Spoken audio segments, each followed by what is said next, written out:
Thanks, Kazi. I don't know about a force. Where is he now? Okay.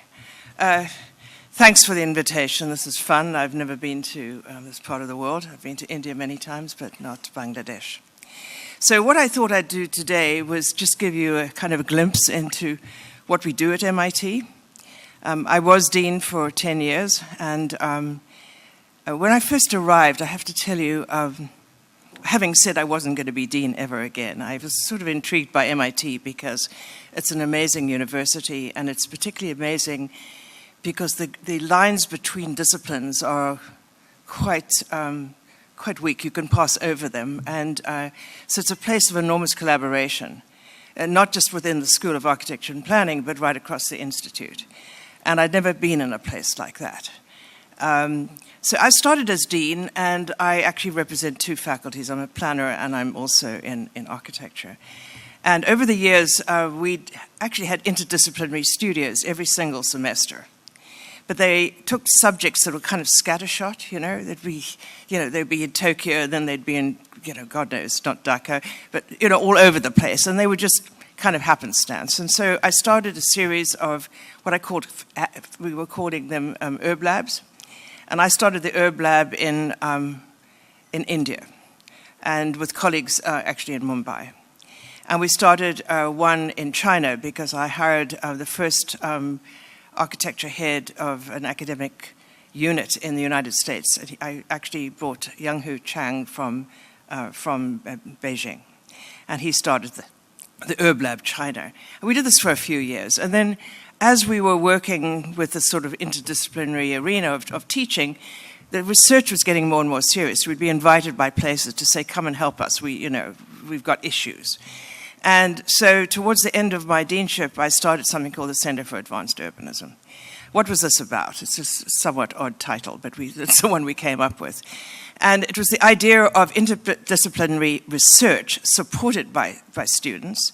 And also, we saw ourselves as an intersection, a place of intersection between our school and other parts of the Institute. So we have 32 kind of faculty who consider themselves part of this.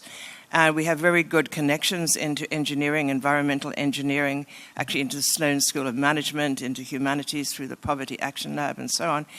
And when we began, most of the work was really environmentally oriented. There was the big Sandy, hurricane flooding New York and New Jersey, and we were one of the teams that was chosen by HUD to compete for money, and we actually settled on an area of New Jersey called the Meadowlands, which was kind of devastated.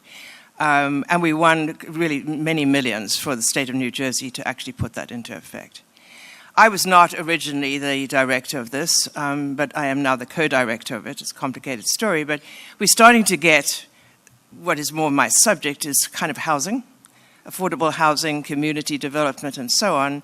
And with particularly right now a number of not-for-profit organizations, actually governmental entities in Central and South America.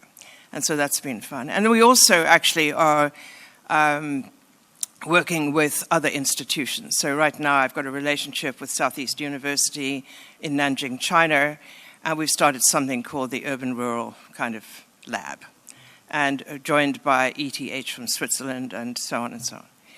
So what I'm going to show you today, and we can get into more discussion actually in the next panel, but what I want to show you today is what we do are workshops. And I took 10 students with me, and we worked for 10 days on a series of problems, first in China and then back at MIT. So I was the PI for this thing, and it's called, there you go, Rural Urbanism. We were trying to look at the issue of, there's always this divide, rural and urban, but, truthfully, there's a whole matrix between these. And the policy in China had now focused from mega cities to really looking at small towns, out in, the provinces, of which there are a lot. So there's a lot of funding right now for looking at the whole question of moving the focus from the big mega cities to the smaller places where people live. And as most of you probably know, China is just filled with villages, I mean, of all sorts of scales, thousands and thousands and thousands of villages, which has been a kind of intricate and a kind of complex way of life for well, probably decades, if not centuries. So this was our proposition. I got money from the Sam Tak Lee Fund, which is new at MIT, and it was funded to look at responsible urbanism and development that's sustainable. And exactly my project here was what they wanted to fund. And working with Southeast University in Nanjing, who actually got funding from the Ministry of Construction to look at kind of urban-rural development in Jiangsu province. And so I was a PI at MIT, and there were others at Nanjing. So we started actually with a study of looking at networks of villages and towns, but kind of in a global context. We looked at an area of France, the kind of winemaking area. We looked at cheese making in the United States. We looked at kind of some interesting villages in Italy where they made different parts of chairs, but they were all in making chairs together, a series of communities. We looked at, in Vietnam, I believe it was, bamboo villages, and so on. Kibbutz and kibbutzim in Israel. Really just to look at the whole idea of networking smaller communities together so that you could actually imagine having this proposition was a rural urbanism where you could still live in the countryside and still support yourself and have all the amenities that you needed and services and so on. So with that background, I think I'm going to go into this right away. So my colleagues in China, by the way, we spent some time trying to figure out the right locus for this. But the Ministry of Construction was very interested in a town called Baima. And why was Baima interesting? It was actually a force of kind of experimentation in agriculture. And in Baima, they were actually growing things like blueberries, first time ever in China, and blackberries, and making wine, and being very experimental. And they were so interesting to universities in Jiangsu province that they were beginning to set up labs actually in Baima, where they were growing vegetables in really high-tech situations. And then the major town was called, I'll show it to you now, used to be the equivalent in size to Baima, but the government decides who's a town and who's a village actually. So they got demoted, Baima got promoted, and around the village, which you'll see, lots and lots of settlements. So let's start with that. So what did I do? I took, how do we go here? Is this way? Yeah, there you go. So I selected 10 students from MIT. They're all graduate students, 5 from planning, 5 from architecture. They came from all over. We had somebody from Brazil. We had Puerto Rico. We had Canada. We had, let's see, oh, God knows where they were. They were from all over. And they didn't know each other. It was pretty interesting. And we paired them with students at Southeast University. And the Southeast University students, actually, their role was to kind of gather data because we had to do very quickly a lot of analysis of the place. So with this pointer, does this pointer work? I don't know if it, oh yes it does, but it's very weak. I think you can see it there. Nanjing City, actually it's about an hour away from this district. Baima is actually the town at the very bottom. And so it's quite convenient for people to go from Nanjing to Baima. And in fact, what's happening in that city is a lot of families spend the weekends in the countryside and traveling to see these various villages that are now being kind of, moved towards sort of tourism. And it's helping their economy. And so Baima and this region seemed actually fairly auspicious. And here you've got Jujabian, which is the village that we were actually studying in relationship to Baima. And Jujabian actually had a lot of settlements around it. I think you can see here, villages. No, this click it, this thing doesn't work. Well, you can see surrounding it all these little settlements, of which there are just hundreds of them. But within a kind of walking distance or easy bike ride from Jujabian village. And then Jujabian village had this very peculiar thing. you can see the museum site. Somebody who actually grew up in that neighborhood became very, very wealthy and had factories in the area, all of which he'd closed by now, but he had these buildings. And his passion was to save really historic buildings when there were floods, when there were dams being created. He just went in and bought the dam village, disassembled it, numbered it in boxes, and actually are housed, a lot of them, in these big sheds you see here. And we'll go in there. And it wasn't clear what was going to happen with all of this, but it was already kind of the germ of something pretty interesting to us. So with my 10 students, now divided into 5 teams, two MIT students to 4 from SEU, we went out into this landscape. I mean, we didn't really know as we first started what we were going to find, but you can begin to see it's kind of scattered. Lots of these little villages everywhere, many of them being displaced, by the way, because of the urban agriculture that's sort of, and the high-tech stuff that's sort of marching from Baima into the countryside.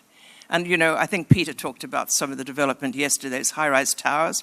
You know, what they're doing is they move the villages into these completely ridiculous housing environments where, you know, there are suicides. I mean, this isn't just a story. I mean, it really happens. And so part of our whole idea was to see if we could keep the villages, make life productive for people, and then try and see if we could find a kind of urban context for them to feel safe to remain. Yes, I am going the wrong way. Apologies. You know, and these are densely packed. And I have to say, by the way, they're actually in pretty good condition by and large. The villages, we had no character, you know. They're wonderful villages in China, but ours were perfectly ordinary. And mostly, these settlements are related to one family. So it's the Zhus and the Zhangs and, you know, the Sus, and so it goes on. And have been like this for, you know, hundreds of years. And so the whole question, they live in these compounds. You can begin to see the houses around a courtyard. Here we go.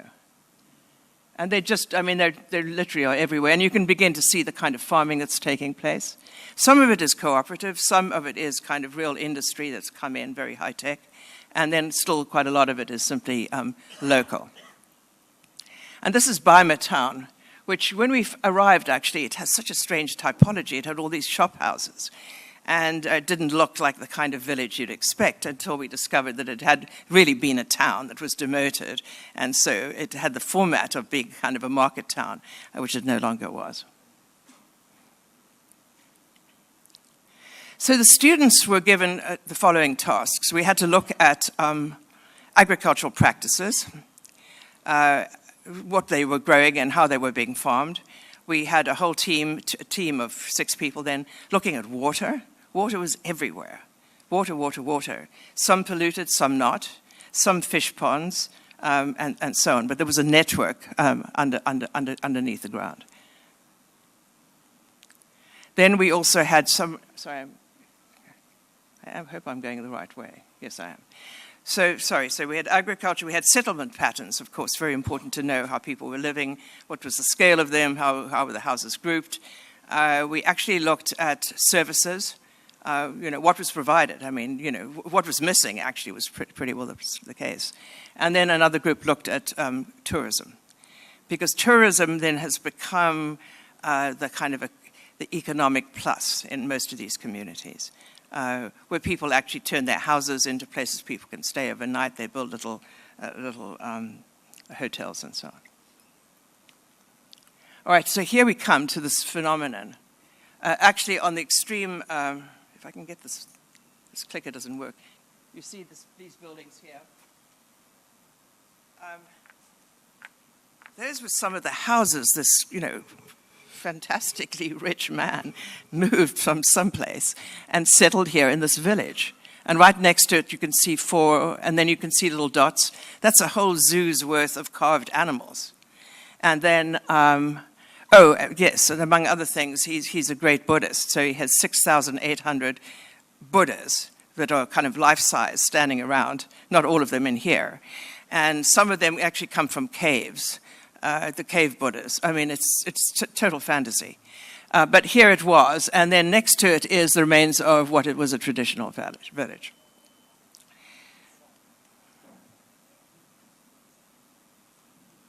All right. So the first 3 days were spent cranking out data. It's amazing what that number of students can do working, straight. And so we had the most amazing mapping after 3 days, correlating, all the data they found, and some of it kind of 3D mapping of terrain and the water bodies, the landscape, everything. We filled a room that was just enormous. I won't even show you this. And after 3 days, and going back to the village several times and the whole settlement, and thank God we had the drone, which was able to fly over and record the data that we couldn't get to. We then decided to come up with 2 concepts. There was not time to do anything more. And they were essentially faculty decisions saying, okay, and we didn't have an A team, but we had a B team, which was called branch, and the C team, which was called cluster. And so the last day in China, we kind of sketched this out. And then I took them back to MIT, and the next week we came up with the 2 schemas. And I'm not going to show you a lot of detail here, but I'll just give you the sense of it. And I have to tell you, it was kind of startling because there was no analysis like that anybody had seen, actually, in the context.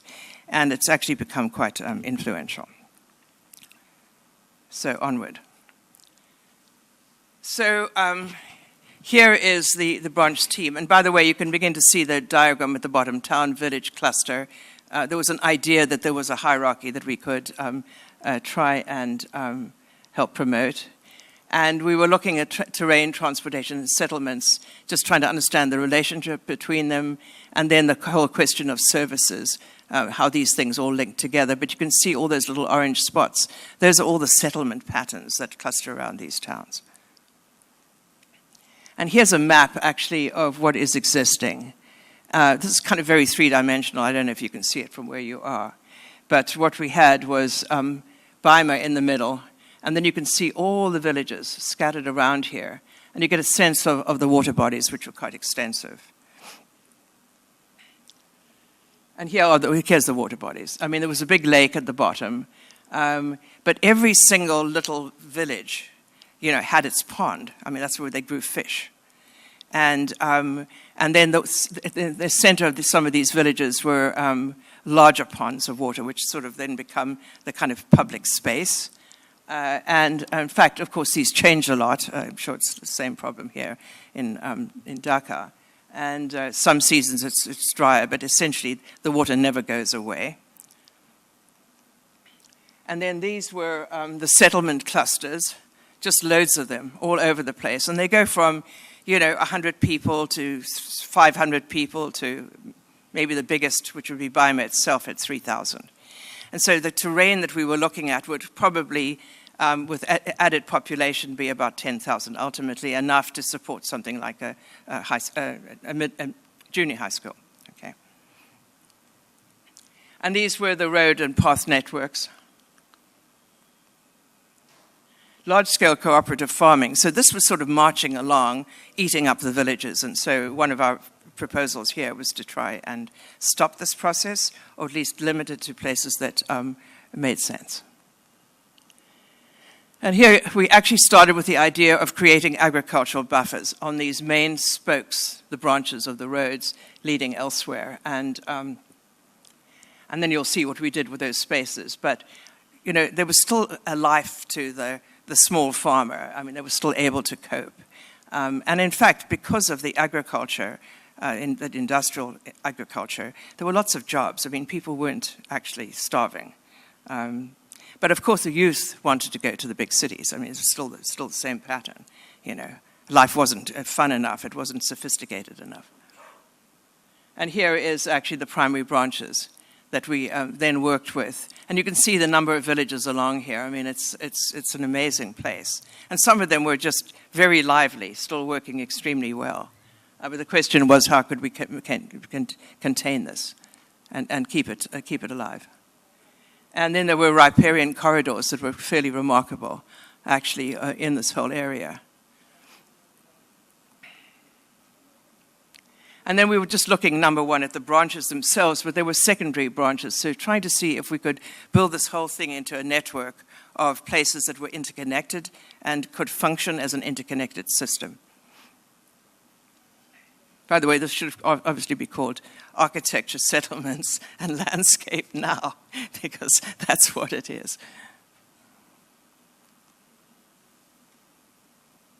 Okay, and then there's existing networks, and then the proposed networks, and each one was different, actually, and we started then to look at the characteristics of each of these, which I'll show you now.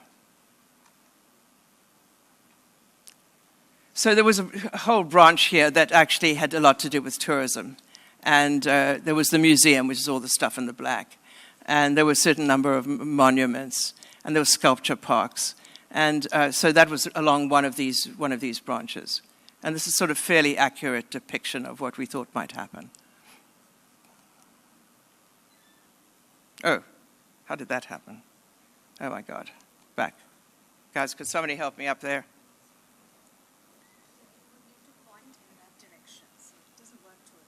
I have to work this way. Yes. Okay. Nope, I screwed up. Okay. Oh, there we go. Thank you. Thank you. We won't do it again. Then there was a whole area of kind of where we understood we could have new residential settlements. But one of the issues here, is how do you add to these settlements that have this whole complicated history to it of families? You can't mix them up. So you have to figure out ways, and we did some detailed studies, but in 10 days you can't get very sophisticated, so I'm not showing it now. And we were also looking at where we could actually have community centers, local agricultural buffers, high-tech agriculture, all together along the spine. And then there was an institutional branch where not only was there the high-tech agriculture, there would be service centers and institutional developments and so on and so on. And here we go. This is the agricultural arm of this, trying to combine a whole series of different kinds of agriculture together, along with the development of some of these smaller villages and the retention thereof. And then a lot of cross-sections that, probably don't show up here very well, but there's a whole detailed study of networks and paths and what they actually were being designed. And then looking at kind of block typologies, etc., all of which, needed further development. Okay, so the existing and then the proposals. Now, what is interesting, I just want to see if I can explain it to you. You see that green patch down at the bottom? And so Jubabian is actually the village at the top. And so this particular team started to look at ways in which this village could be connected to this whole museum. And the idea of the museum actually was it really become a park, because to recreate all these buildings, you really needed to put them in a setting that was a landscape setting. So we saw landscape and water and these old houses set within this. And this then becomes a fantastically attractive place. It's really will be unique. And it also then, we saw you could actually begin to link it all the way through to the lake, which is actually at the very bottom. So that suddenly this village, which was otherwise unattractive, I have to say, to the least, begins to have a whole aura about it. And this, of course, becomes an amazing attraction for tourism, for possibility of new housing, and so on. So this now actually has a life. I'm going back to Weimar next week, because we're actually helping this museum imagine what its future could be. And this comes out of a study of 10 days of a bunch of students from MIT, but obviously with a lot of faculty input. What's this? What is this? Is this a pointer? Oh, this is a pointer. This is better, yeah. But it still doesn't work, huh? Oh, there you go. Yeah, it's this whole thing here. So, in fact, this was, very optimistic, but I think those Buddhas are being taken out of the packing cases as we speak. And what you do is 6,800, I don't know. And there are at least 40 buildings packed in those sheds that can be recreated. And this could be an extraordinary place. And so it's kind of fun that we're part of imagining the future of that. And also, actually, now this village is getting very excited about redeveloping its central core. So one more of these examples. Okay. And oh yeah, this is actually them, at my insistence, calculating what extra population we could imagine and what the facilities would be needed to support them. And so ultimately, we imagine in a network like this, you could have about 10,000 people living, and with a whole array of services, childcare facilities, schools, and so on and so on, and to support the population.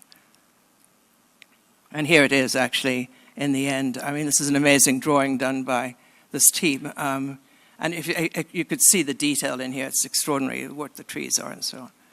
Okay. So the cluster concept, don't want to take this too long. The cluster, actually, they were very interesting because their idea was to develop all the villages around Bima Town rather than actually the roads and the networks.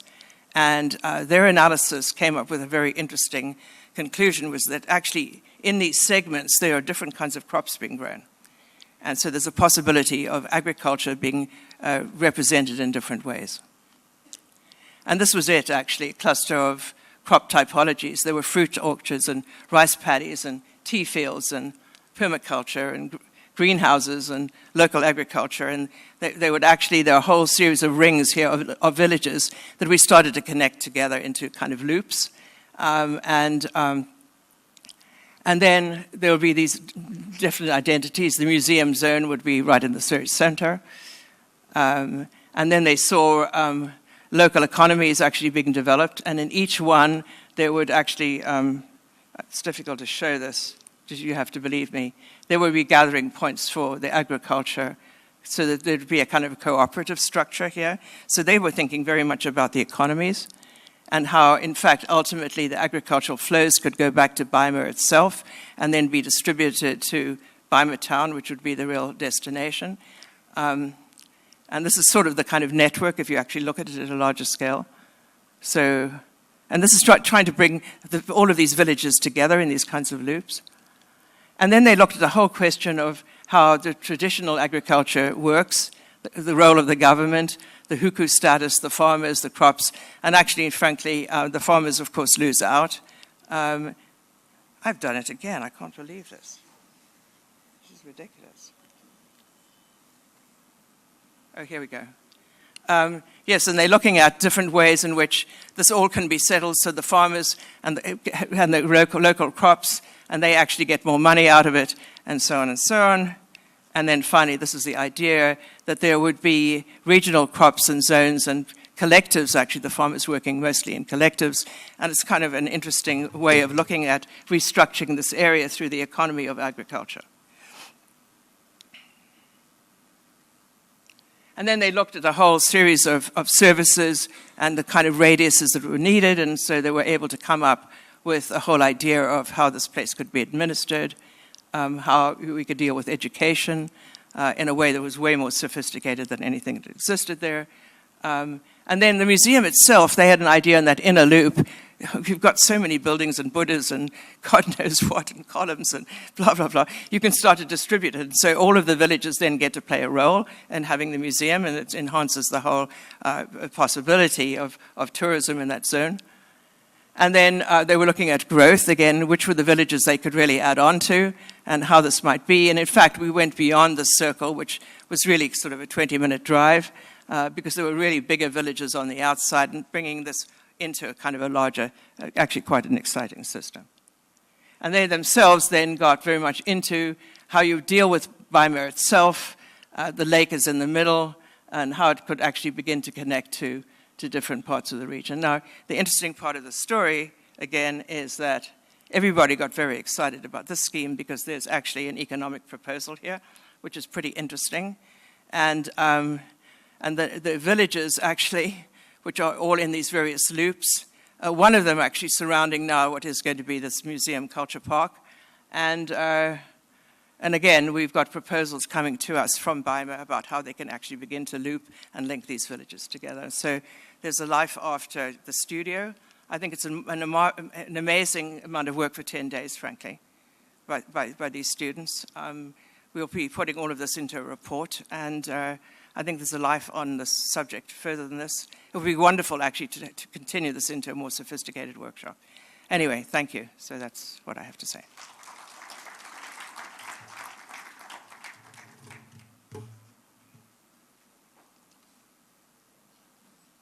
Thank you, Adele. Thank you. Perhaps we'll take a couple of questions. Microphone গুলো কোথায়? কারো কোনো প্রশ্ন আছে? Don't worry, it's a complicated subject and it may not be. No. Well, maybe from the front bench. I don't know about that. Yeah. Any question from the front bench? But perhaps if it's a complicated... Okay.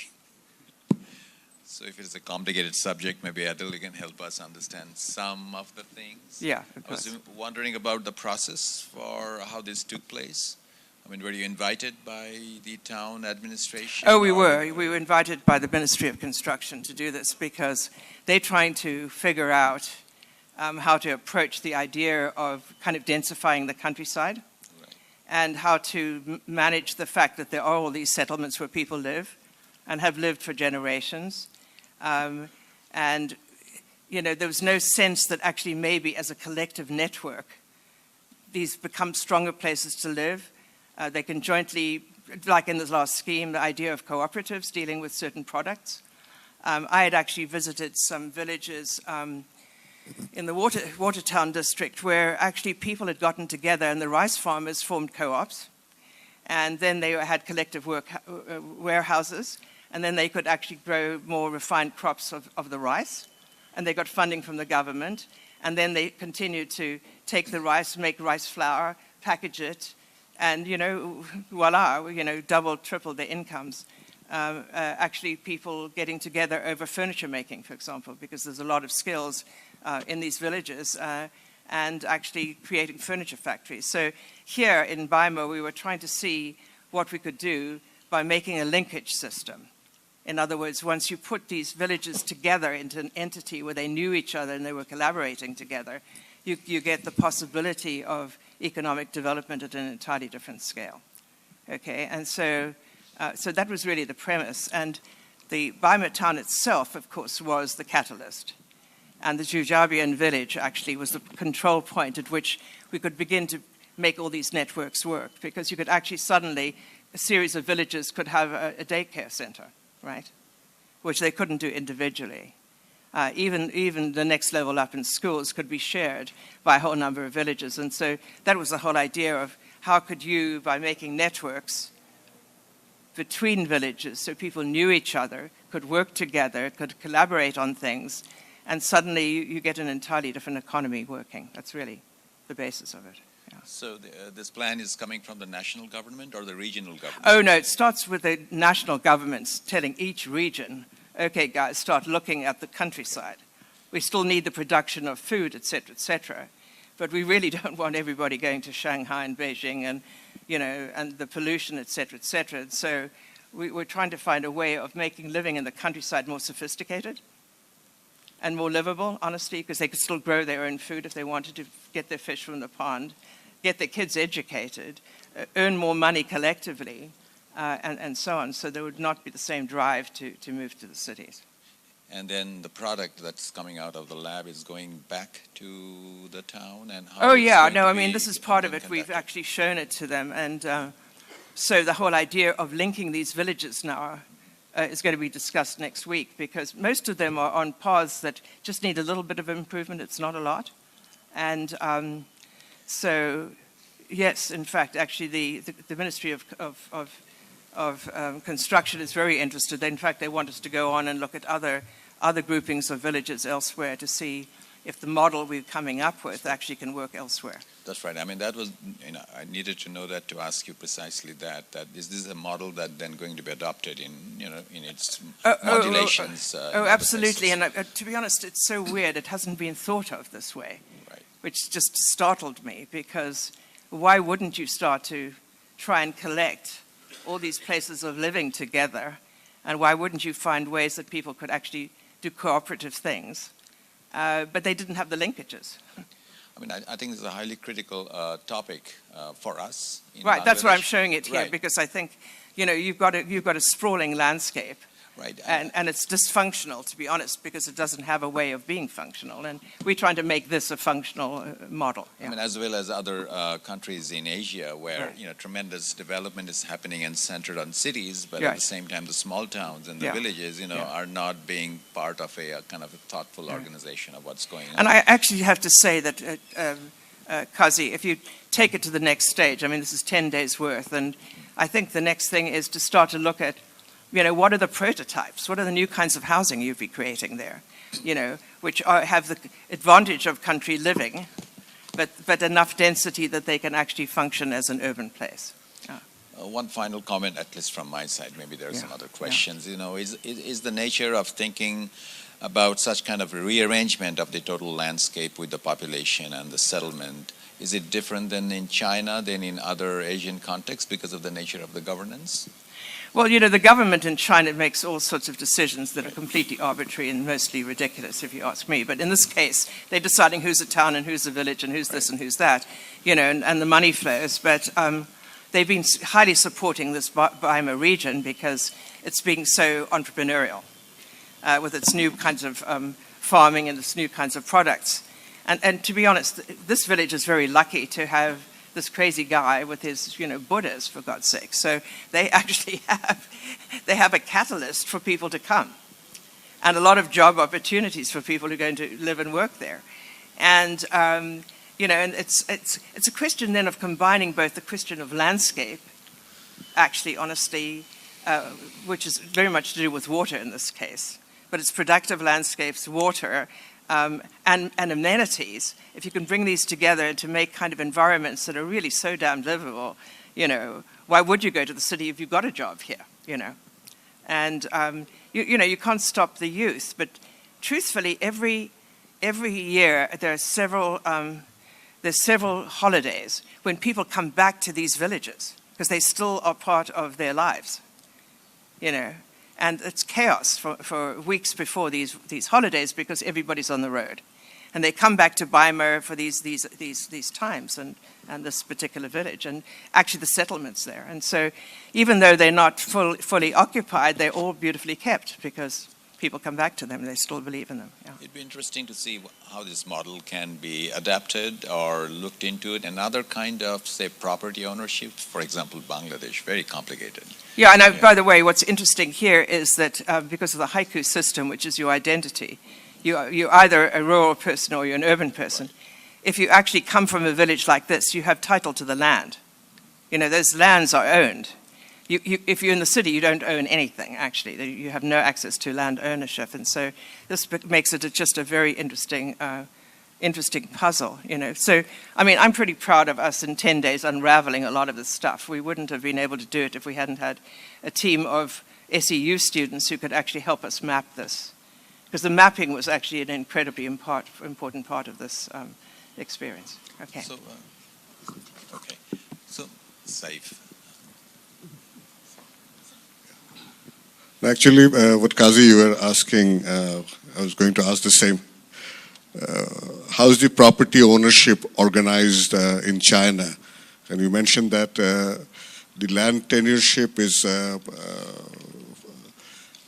secured for villages, and for the city dwellers, they cannot own land. They can't own land. And what the government has been doing is buying up these villages, which is why the housing that Peter was showing yesterday is kind of shocking, because they bought up the villages in order to demolish them to continue these big, industrial farms. And once you've sold your rights to your land, that's it. You can't come back. And And so there are a number of villages that actually are completely empty now, and people are trying to figure out what to do with them, because actually the housing isn't that humble. It's quite extraordinary in many cases. And so very good living environments are just being demolished to make way for the agriculture. And it's sort of ruthless because there's no criteria for where you begin and end here. And so we were at least trying to set out, some boundaries to preserve kind of the small-scale farming for people along these branches in the first scheme. And the second one actually setting up an organizational structure that allowed people to go on farming and collecting their produce and, taking it to market in ways that would be way more efficient than anything they do now. So such reorganizing schemes have to take that into account, how to sort of get all this land available for redevelopment, because there's already an existing ownership and structure existing. So if you want to reorganize everything, the land ownership has to be... It's very complicated, honestly. It is complicated. Yeah, we didn't we got in enough to know what we couldn't do. No, because here in Bangladesh, we have this problem. Yeah. When we talk about redevelopment, reorganizing, yeah. the first thing would be that how do you deal with the land, unless the land is owned by public, government land. So that is... Now, if you look at that network, it's kind of, when there was an abstracted slide, showed all those circles and stuff. That was a network of land that was owned by villages, honestly.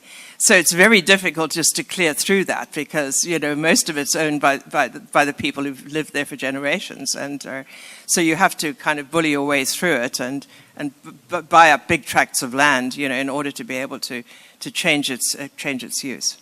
But it's in one way it helps protect village life, if you will. But you need more than that. You need a better economy. You need better services. You need more sophisticated possible lives, actually, if you are going to stay in the countryside. And that was part of our proposition, is that you can have both, but you can't have both unless you have a network of understanding and actually the roads and the facilities and the distribution and so on to do this.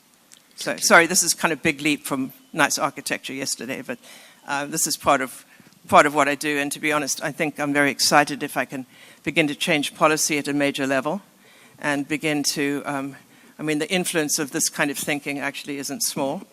So we've been asked to come back next week just to talk with the leadership of the village Ujaibian, and to speak to the people who actually own the artifacts for this potential cultural park. And also the whole idea of the village linkage, actually, is pretty important to make the connections between them, so because they see the value of what comes out of this. Thank you.